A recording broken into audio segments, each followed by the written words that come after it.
Do do do do do do.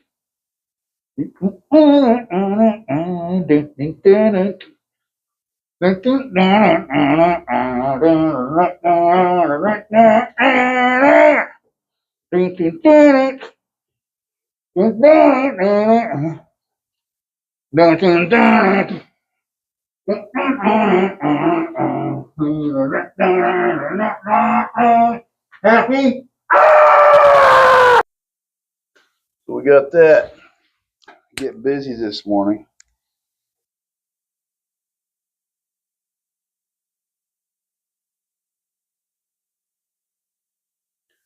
And let's give these guys a call and see what's up. Shall we? Calling. Boom. Video call. Start video call. Here we go. Let's see what's up.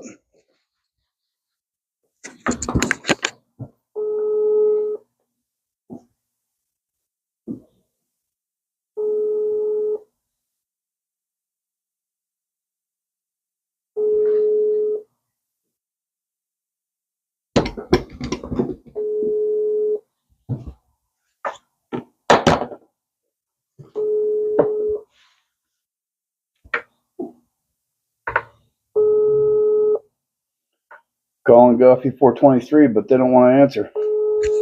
That's crazy. They just told me to call them today, too. So maybe this will have to wait. And just so we can see what's up.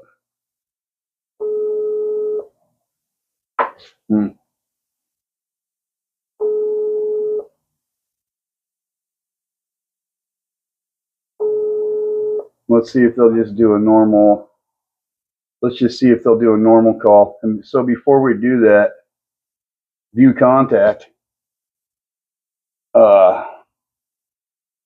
There's the number right there. View contact. Let's get this back up here. Bam. View contact. Jonathan Campos. What's up, everybody? So I'm just now buttoning up the Julian, Dorey, Ed podcast. I'll put a screenshot in it. But it's good to see that Ed admitting on Julian's podcast that no major Mexican news source has ever really recognized him. And Ed himself states that maybe it's because he's full of crap, or maybe that it's because he's saying things that the Mexican media doesn't want known. So when you ask yourself that, has the Mexican media ever said anything else that people don't want known, that the government in Mexico doesn't want known? Just lots of really interesting things going on, you know. The more I look at it, and Ed's finally addressing some of these points, the more that I look at it, the more that I think Ed's a CIA plant. And maybe Julian is too. I bring these points up back in January, and so now he's starting to address them about not being in any Mexican news sources. Show me any time before January where Ed's putting himself on blast about not being known in the Mexican media. I've got Scott Babb saying that he can't state exactly where on 5 or 6 different occasions Libre knife fighting has been used to take lives or claim lives in the Mexican Republic, and that came from Ed. I've got an email from him.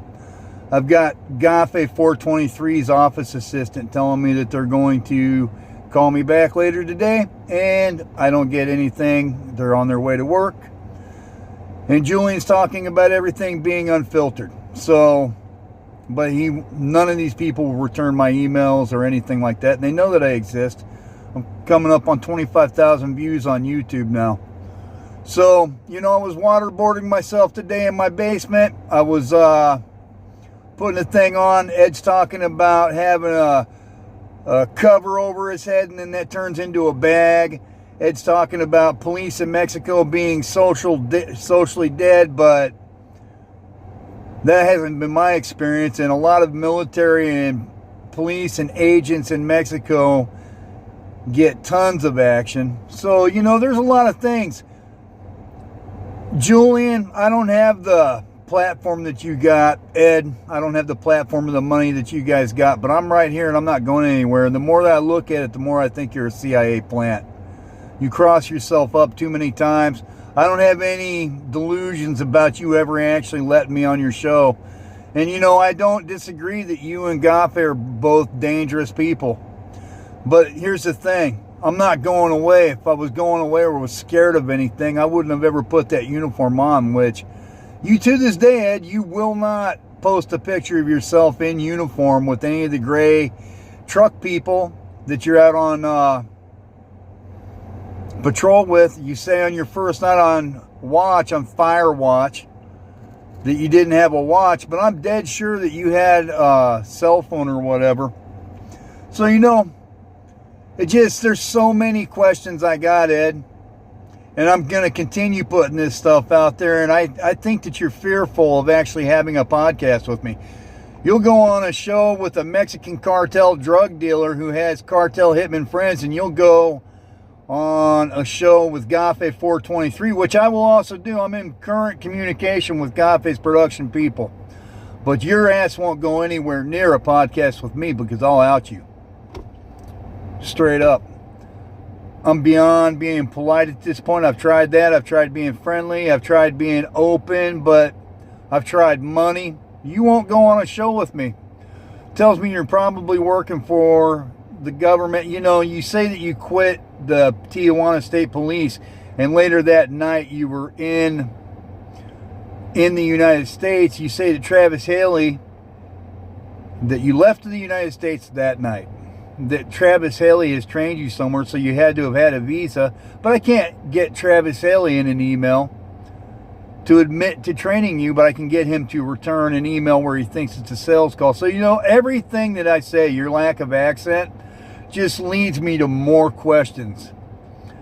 You know, you talk about torturing people, and in Mexico, it's a brutal place.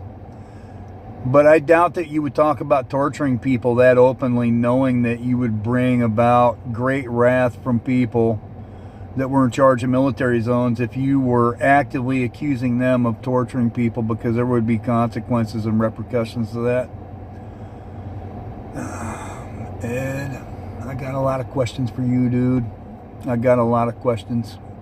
So, you know, hey, there's this little gringo over here. There's not a lot of money in it for you, but this gringo, unfortunately for you, comes equipped with un uniforme con el tri puesto a la manga, with the uniform, with the Mexican uniform, with the Mexican flag attached to that sleeve.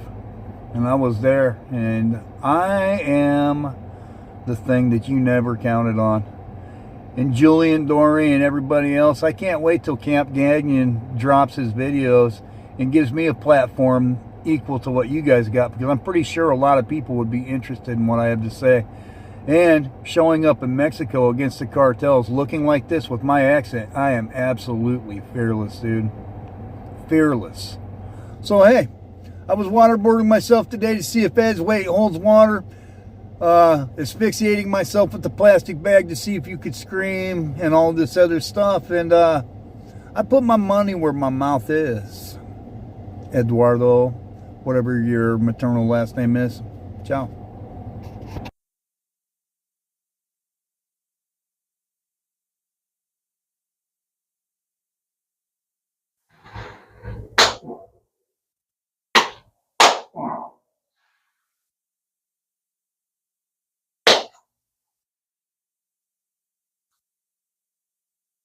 Not pleasant for sure, but I still got severe doubts. It's clearly not the same. I'm never going to be able to waterboard myself the way someone else can do it to you. That part's legit. But fucking, excuse the cussing.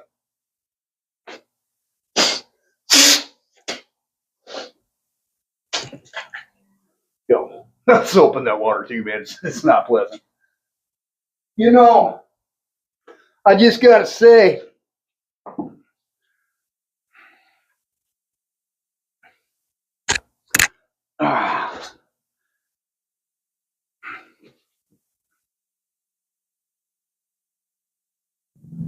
I got that soap in my mouth, man. It's not the best stuff.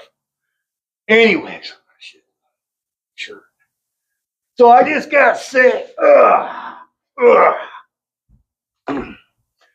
You know,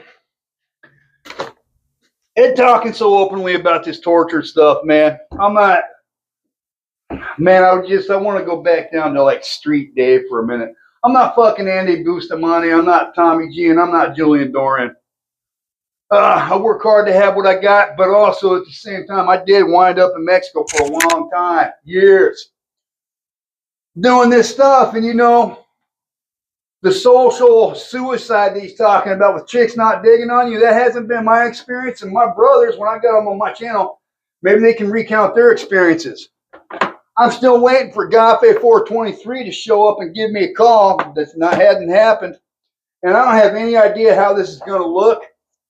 But I'm going to put it out there because I want people to know that I do my due diligence. Apparently, you could scream with a plastic bag, but still, I have my doubts.